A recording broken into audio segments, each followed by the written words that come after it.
और इस बीच एक बड़ी खबर आपको नोएडा से जुड़ी हुई दे देते हैं। एल्विश यादव की रेप पार्टी केस को लेकर के एक बहुत बड़ा खुलासा हुआ है और इसमें एफएसएल रिपोर्ट में सांप के जहर की पुष्टि हुई है। एल्विश के खिलाफ नोएडा सेक्टर 49 में मामला दर्ज कर लिया गया है। तो दरअसल बताया ये जा रहा था कि एल्विश यादव को सांप के जहर से पार्टी करने का शौक बहुत पुराना रहा है और कई बार सांपों के साथ में एल्विश यादव को खेलते हुए भी देखा गया है। और साथ ही अब एल्विश यादव की मुश्किल यहाँ बढ़ती हुई जरूर नजर आती है, क्योंकि जो एफएसएल की रिपोर्ट सामने आई है उस पार्टी के दौरान इस्तेमाल की गई नशे के तमाम दवाइयों में भी ये जानकारी मिली है कि उसमें सांपों का जहर शामिल था। और इंदर हमारे साथ, हमारे सहयोगी इंदर, एल्विश यादव मामले में फॉरेंसिक रिपोर्ट में बड़ा खुलासा हुआ है कि भाई सांप का जहर का जो मामला था वो सही था। क्या अपडेट?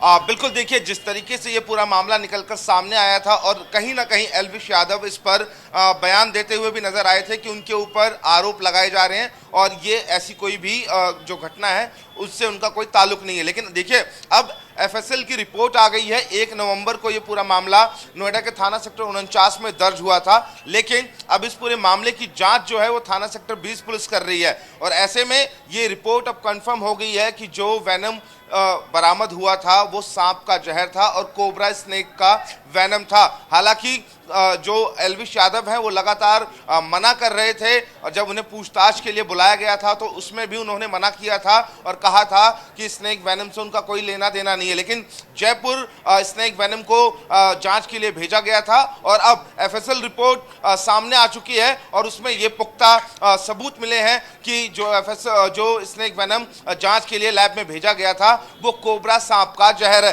तो कहीं ना कहीं अब एल्विश यादव की जो मुश्किलें हैं मुझे लगता है बढ़ती हुई नजर आ रही हैं। जी लेकिन इंदर, कहीं ना कहीं स्टारडम हम कह ले एल्विश यादव का, क्योंकि इस तरीके की पार्टियों में उलझना, किसी के साथ हाथापाई पर उतर जाना, किसी के साथ बदसलूकी कर देना, तो ऐसे कई वीडियोस एल्विश के वायरल भी हो चुके हैं। लेकिन अब अगला कदम पुलिसकर्मियों की तरफ से क्या होगा? क्या मुश्किल बढ़ेगी एल्विश की?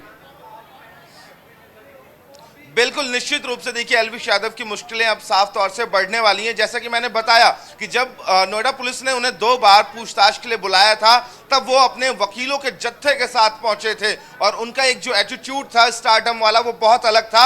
हालांकि नोएडा पुलिस के सामने वो काफी कुछ छुपाते रहे और नोएडा पुलिस को बरगलाते रहे और नोएडा पुलिस भी इसी बात का इंतजार कर रही थी कि जब एफएसएल की रिपोर्ट आएगी तो सब कुछ साफ हो जाएगा पानी की तरह। और अब वो हो चुका है। एफएसएल रिपोर्ट में साफ तौर से जो स्नेक वेनम नोएडा पुलिस ने बरामद किया था वो अब ये कह सकते हैं कि अब एल्विश यादव की जो मुश्किलें हैं निश्चित रूप से बढ़ने वाली है। यानी कि एल्विश और उनके साथियों की मुश्किल अब बढ़ेगी, लेकिन इसके बाद अब पुलिस कैसे कार्रवाई करती है देखने वाली बातों की। बहुत शुक्रिया आपका।